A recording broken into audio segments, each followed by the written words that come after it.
indreny alariny fitiavanao ny Jesosy tomponay fa ny fahafatesany izay tsy mendrika anao no indro idiranao no resianao mba ahatonganay hiava ho afaka amin'izany fahafatesana izay ary natolotra ho anay sahazy ny fiainana izay tsisa hazo ho anay sotranao izay satria verina ianao ka dia verina ihany koa manana fiainana manaraka izay zay rehetra mino anao sotranao izay ny amin'izao andro paso izao fotoana izay ankalazana indrindra izany fandresianao ny fahavalona izany tao izay hiny ny fitiavanao hiny ny fandresianao andray izany fitiavanao sy fandresianao izany ka iaina amaomavonjy sotranao izay ny anfamelan-keliko izay efa natolotra ao anay mangataka aminao izay ny fomatoky anao izay Jesosy tompoko ary tahio ny teninao izay horenesinay ankehitriny mba hampaheranay hanavao anay ampanigino teo amparehetra jiaby aminao amin'ny arana masina sy mafontsy ny fampianazany Jesosy. Amen. Ampifaliana riavana no miara-bana atsika rehetra tahak'izao andro lehibe izao, andro lehibe satria fotoana izay ankalazantsika indrindra ny hitsanganan Jesosy tamin'ny maty fa raha tsy nitsangana tamin'ny maty Kristy tompony apôstôly dia foana fonareo. Noho izany dia isaorantsika Andriamanitra manome antsika izao fotoana izao izay ahafahantsika mankalaza azy, ahafahantsika manome voninahitra azy. Amin'ny mahandro lehibe dieny ity dia misy ny hira izay ataontsika alohan'ny amakina ny tenin'Andriamanitra dia ny hira fa 1900 andininy voalohany any. Hira fa 1900 andininy voalohany any. Rehefa vita ny hira vao hamaky ny tenin'Andriamanitra izay anjarantsika androantsika izay hitantsika ao amin'ny filazantsara araky Marka toko 20 andininy voalohany ka hatramin'ny fahafito. Marka toko 20 andininy voalohany ka hatramin'ny fahafito. Tsanana isika hiaraka amin'ny hira.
Zao ngaran Jesosy. Ary rehefa afaka ny andro sabata dia lasa nividy zava-manitra Maria Magdalena sy Salome ary Maria ry Jakoba mba handeha hanositra amin'ny fatin'i Jesosy. Ary ny maraina koa amin'ny andro voalohan'andro amin'ny herinandro rehefa miposaka masoandro dia nakany amin'ny fasana izy ireo ary niresaka hoe izy ireny no anatodiana vato ho afaka amin'ny varavaram-pasa isoloantsika. Fa no nitsaka izy dia indro hitany fa efa voavodia miala ny vato fa lehibe dia lehibe ny vato. Ary raha niditra tao anatin'ny fasana izy dia nahita zatovo anankiray mipetraka teo ankavanana ny akanjo fotsy dia talanjo izy. Fa hoy ilay zatovo taminy, aza talanjo mitady any Jesosy avy any Nazareta izay nomboana tamin'ny hazofijaliana ianareo. Efa nitsangana izy, tsy afo izy. Jereo fa teo nametrahana azy fa mandeha any lazao mpianana sy Petera fa meloanareo ho any Galilea izy any no hitanareo azy araka nolazainy taminareo. Amen. Ray masono manamasinana amin'ny fahamarinana hiteninao ny fahamarinana. Amen.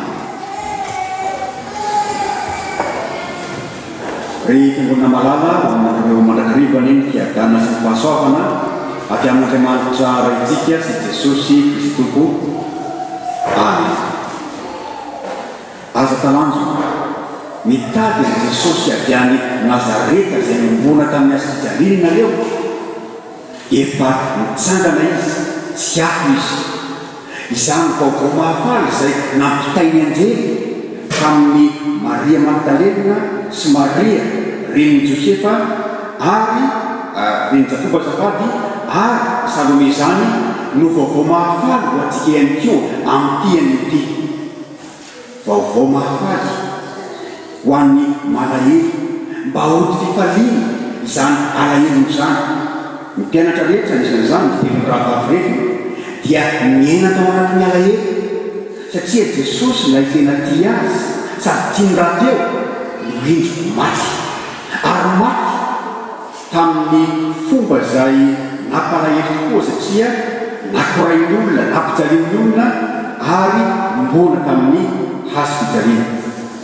Kanefa eto dia hoy ny anjely, aza talanjona fa ianareo izay mitady an'i Jesosy avy any Nazareta tsy ako izy fa efa nitsangana. Tsy ho an'ny malahelo ihany fa filazana tsara ho an'izay anjakany tahotra ihany koa izany filazana tsara izany mba hody finoana mba hody fahasahina izany tahotra izany. Fa rehefa nisamborona Jesosy dia indro fa ioromoro ny mpianatra natahotra izy ireo ary taoriny nafaresan'i Jesosy dia maty ny fony mpianatra ka nikatso trano izy ireo tsy samy voaka ny trano akory satria natahotra ny Jiosy izy ireo. Saingy ny filazana tsara ny Paska izay maneho fa Jesosy dia nandresy ny fahafatesana indro tsy natahotra tsony ny mpianatra ary oronesitsika ny filazana tsara izay hotoriana raha-pitso amin'ny alatsinain'ny Paska zany fa ny mpianatra izay natahotra ka miafina tany an-trano no indro sanotory akalamanjana ny fitsanganan'i Jesosy tamin'ny maty. Filazana tsara ho an'izay direvitra ihany koa izany ho an'ny olona izay tsy mahafantatra itony izay tokony atao manoloana zava-tsara izay miakitra aminy. Fa eto izy telo rahavavy dia direvitra ka ny fanontanyko hoe iza no anakodian'ny fasana satria araka ny fantatsika dia vaty goavana tokoa no apetraka eo alohan'ny fasana ho an'ny Jiosy. Saingy manoloana izany dia aseho ny anjereko fa efa misokatra ny varavara-pasana saingy misokatra tsy ahitana intsony an'i Jesosy sy ilay maty fa Jesosy efa niala tao. Tsy ako izy fa efa nitsangana araka ny ambarany anjereko. Tsy izy ireo ihany verevitra fa isika ihany koa misy fotoana izay mahaverevitra atsika manoloana ny olana izay mianjady antsika ary manontany-tenitsika manoloana izany hoe izy no nahita nyity vato lehibe ity. Fa ny fitsanganan'i Jesosy tamin'ny maty dia maneho indrindra ny herin'Andriamanitra izay manafaka atsika ary manaisitra ihany koa izany fisalasalana izany, manaisitra ihany koa ny alahelo. Tsy Marta sy Maria sy ny mpianatra ihany mantsy no nalahelo ny fahafatesan'i Jesosy fa olona maro sonandrosonandro no miaina izany alahelo izany no ny fahalasana ny hava malala. Efa mahazatra antsika ny fahafatesana rehefa niafa no miarana izany fa rehefa niolona kaiky ny fotsika no hiara ny fahafatesana maty amintsika izany, mangidy amintsika izany. Saingy ny fandraisan'i Jesosy ny fahafatesana eto dia maneho fa tsy ny fasana ny tokony teny farany fa Jesosy ilay tokony fiainana, izy ny tokony teny farany. Ka na dia eo aza niketiny fesarana dia eo fanantenana ny amin'ny mbola eo amin'ireo olona izay niny sy matoky ny famonjena izay vitan'i Jesosy. manao izay verihevitra ny fotoana sasany ny filazantsara ihany koa izay ambarany Pasika. Ny Paoly apôstôly dia manambara raha hoe manana zorakitra izao zay amin'ny volantany verihevitra izay hoy Paoly apôstôly kanefa tsy mamofo. Isy fotoana izay mahaverihevitra tsika tokoa manoloana zavatra izay mitsango eo amin'ny fiainantsika tahaka ny rety vehivavy izay tonga teo amin'ny masina reto saingy afaka zany fahaveresakevitra zany, afaka zany tebotebo zany rehefa misy tony enjely izy ireo ka nanambaran'izy ireo ny filazantsara. Tsy ato izy fa efa mitsanga. Izany tenin'ny enjely zany dia manambara fandresena ny fahavalo izay tsy ho resitsika na oviana na oviana dia tsiny fa ny fahafatesany zany. Efa resin'i Jesosy ny devoly, efa resin'i Jesosy ny ota, fa eto dia ny fahafatesany vokatra zany ota zany no resin'i Jesosy. Jesosy nandresy ny fahafatesany ka ny fitsanganana eto dia maneho fa neken'Andriamanitra ny asa fisoloana izay nataon'i Jesosy, eken'Andriamanitra ny fisoloan-keliko izay nataon'i Jesosy teo amin'ny hazo fijarena. Raha tika ny teny hafa dia tsy hombany fanameloana intsony ny olona rehetra izay nino an'i Jesosy, satria Jesosy fa maty nisoleko azy ary nitsangana ny fanamarinana azy. Paoly apôstôly dia milaza amin'ny epistily izay nosoratany hoe nitsangana tamin'ny maty izy ary nitsangana eo tavan'Andriamanitra ka nifona ho atsika. Jesosy nitsangana tamin'ny maty ka mipetraka eo tavan'Andriamanitra nifona ho azy rehetra mino sy matoky azy. Io ny filazantsara ny Pasika, filazantsara izay maneho indrindra ny fandresen'i Jesosy ny fahavalo rehetra.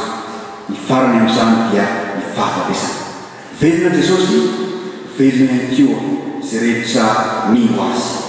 Jesosy ilay nitsangana tamin'ny maty maneho fa manana fanantenana izay rehetra mino sy matoky azy. Manana fanantenana izay rehetra mandray zany famonjeny zany. Tamin'ny nahamay ny fiangonana Notre Dame dia nanao valan-dresaka fohifohy teo ivelan'ny fiangonana ny filoham-pirenena eto an-toerana. Dia tao anatin'izany no nilazany ny amin'ny hoe ao anatin'ny zavatra sarotra tahaka izao no misy ny fanantenana. Dia koa ireo commentaire amin'ny fahitalavitra hoe voambolana katolika izany fanantenana izany. Raha tika ny teny hafa dia voambolana kristianina. Efa mijery tokoa isika amin'ny filozofia, toko filozofia zany dia tsy voaresaka firy zany fanantenana izany, fambaran'izy ireo fa fanambolena zany. Fa ho antsika kristianina dia misy ny fanantenana, misy ny fanantenana ary zany fanantenana zany dia mifototra indrindra amin'ny famonjena izay vitan'i Jesosy teo amin'ny hazo fijarena. Miaina tao amin'ny tontolo izay tsy misy fanantenana isika, miankina satria miankina amin'ny zavatra mora miova ny olombelona, miankina amin'ny olona mora miovaova ny olombelona, miankina amin'ny zavatra izay tsy azo mikinina ny olombelona. Volo zany, fahefana zany, fa izay miankina kosan'i Jesosy dia azo antoka ny goavana, azo antoka ny ankehitriny satria Jesosy izay tsy miova ao ambany sy anio ary mandrakizay. Jesosy nitsangana tamin'ny maty mitondra fanantenana ho azy rehetra mino azy ary mitondra fifaliana ho azy rehetra mino azy ihany koa. Manahoana ny hafalian'izay mpijery atotongy rehefa misy fotoana mahalava ny mpilalao izay alainy ka lava amin'ny tany izy ka indro tafatsangana indray zany.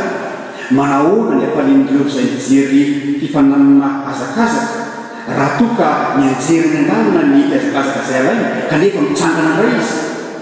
Fa mihoatra lavitra noho izany ny fifalian'ny mpianatra ary tsy mpianatra fa izay ihany fa isika ihany koa ny amin'ny fahafantarantsika fa Jesosy ilay nately ny fasana no ento mitsangana tamin'ny maty tamin'ny andro fahatelo. ny fahafatesany Jesosy dia maneho indrindra ny fitiavana izao tontolo izao. Fa ny fitsanganany tamin'ny maty kosa dia maneho ny fandresen'ny fiainana ny fahafatesany, maneho ny fandresen'ny hazavana ny fahamazinana, maneho ny fandresen'ny fitiavana ny fankalana. Nandresy Jesosy, nandresy ho anao izy, resy ny fahavalo rehetra. Ny anjaranao dia matoky izany fandresen'i Jesosy zany, mandray izany fandreseny izany, ary ny anjarantsika ihany koa dia mifaly sy miverina manoloana izany fandresena ho anao izany. Tsy ato izy fa efa nitsangana koa ny anjely midika fiovana ihany koa izany, fiovana eo tantaran'ny olombelona, fa tsy mbola nisy ary tsy hisy tsony izany hoe olona iray maty nitsangana tamin'ny maty ka ho velona mandrakizay. Efa nisy ihany ny testamenta taloha izy izay natsangana Elia tamin'ny maty. Nisy ihany koa ny Lazarosy natsangana Jesosy tamin'ny maty. Ary teto Madagasikara azy nisy amin'ny mamara ny Ravelonjanahary, nisy amin'ny Mamavolavana izay maty kanefa nitsangana indray, fa aveo maty ihany. Fa tokana ihany no nitsangana tamin'ny maty ka velona mandrakizay. Dia tsy iza zany fa Jesosy. Fiovana lehibe mahatonga fanantenana eo amin'ny fiainantsika. Rehefa naneho ny hery mikasika ny amin'ny fanantenana izao tontolo izao araka nambara teo, dia mazana dia miankina amin'izay ataony izany fanantenana izany hany ka dia fanantenana moradeva. Fa ny fanantenana kristianina kosa dia fanantenana tsy azona inona ho levonina satria miankina indrindra amin'ny fandresen'i Jesosy ny fahavalontsika rehetra. Jesosy nitsangana tamin'ny maty, tsy ato izy fa efa nitsangana hoy ny anjely eto. Jesosy tsy nipetraka intsony tamin'ny toerana izay nisy azy, dia tsinona fa ny fasana izany. Ny anaisitra antsika ao amin'izany toerana izany maty sy nampidafan'i Jesosy. Ny anaisitra antsika ao amin'ny fahafatesana, fiovana izany, fialana amin'ny toerana izay anjakan'ny fahafatesana, fahamazinana, ny finja ho ao amin'ny fiainana, ny finja ho ao amin'ny fahazavana, ny finja ho ao amin'ny fiainana. Misy boky anankiray izay nahafinaritra ahy, eny nanohateny ary dia malitona manao hoe miainga amiko ny fiovana. Ary marina tokoa izany fa mahatonga ny eo amin'ny tontolo misy antsika tsy misy fiovana, satria miandry hafa mandrakariva fiova. Ho tokantrano ohatra dia miteny mivady, ny anankiray mivady hoe za tsy manaiky raha tsy ianao miova aloha. Zany koa ny toeram-piasana, tsy ho vita mihitsy ny adinay raha tsy miova izy. Torak'izany koa ny ivon'ny fiarahamonina. Eto Frantsa moa raha ohatra ka resaka politika no ambarantsika, dia hoy ny gilet jaune hoe raha tsy miova ny filoha, tsy hiala zay, tsy hiova zay. Fa le boky manao hoe miainga amiko ny fiovana. Saingy ny fantanatetsaka dia hoe iza no manaovany tsirairay avy, afaka miova ve izy? Fa eto koa ny ezaka ny tsirairay mba hiova, saingy tsy maharitra any. Etsaka ny olona manao voady amin'ny voalohany taona aho, rehefa tonga ny farany taona dia hiana amin'izao saosao avy. Afaka herinandro na ray volana farafaela dia iny fa verina amin'izay nangenja azy teo indray. Satria tsy miankina amintsika ny fiovana, fa tsy maintsy miainga amin'ny Jesosy zany. Jesosy ilay mpanafaka nitsangana tamin'ny maty, izy no afaka manaovantsika. Raha tiantsika hiova sy avao, mila mandray any Jesosy. Jesosy ilay nanafaka sy nanangana ny Lazarosy tamin'ny maty no manangana anao ihany koa. Manafaka atsika izay rehetra mampisaraka atsika amin'Andriamanitra sy mampisaraka atsika ihany koa amin'ny namantsika. Jesosy ambarana sy ohatra masina eto fa nitsangana tamin'ny maty. Ary izany fitsakana tamin'ny maty zany dia mitondra fiovana ny fiainanao. Mbô fiainana misy fanantenana ny fiainanao, mbô fiainana misy fifaliana ny fiainanao, mba fiainana anjakany fitiavana fiainanao, mba ho fiainana anjakany fiadanana fiainanao. Tsy ato izy fa hifanitsangana midika fahavelomana zany. Tsy mpamonjy resy ny fahafatesina ny mpamonjy anao, fa mpamonjy efa nitsangana tamin'ny maty ary velona mandrakizay. Fa izany fahavelomana zany dia fahavelomana ho ahy ary fahavelomana ho anao ihany koa.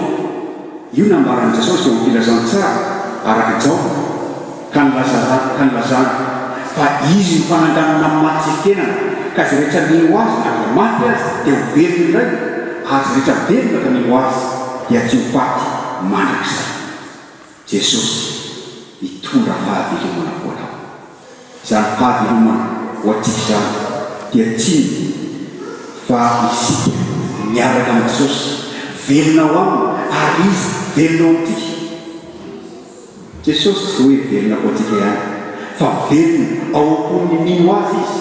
Nambarany amin'ny filazany tsara ao hoe ho avy ny andro velazany eo amina hoe ito atina ito ao ry Kristy fingesa makany nareo, fa fanjakan'Andriamanitra izy dia ao anatinareo. Jesosy niditra teo amin'ny fiainantsika tsirairay avy, niditra ao am-pontsika nanomboka teo amin'ny batisa masina mba hitondra ny fiainana eo aminy, mba ho velona mandrakizay miaraka aminy. Saingy izany fahavelomana atolotry ny tompo antsika izany dia tsy natao antsika samy rery zany, fa natao hozaray zany, satria manodidina antsika dia faty mandehandeha, maty ny olona tsy manana Jesosy. Io nambarany ten'Andriamanitra ao amin'ny Zakaria ao. Nasian'Andriamanitra Ezekela maromarona kokoa, nasian'Andriamanitra ny Ezekela taolapaty maro be, ary rehefa avy eo dia nambaran'Andriamanitra hoe maminania amin'ny taolana avy eo.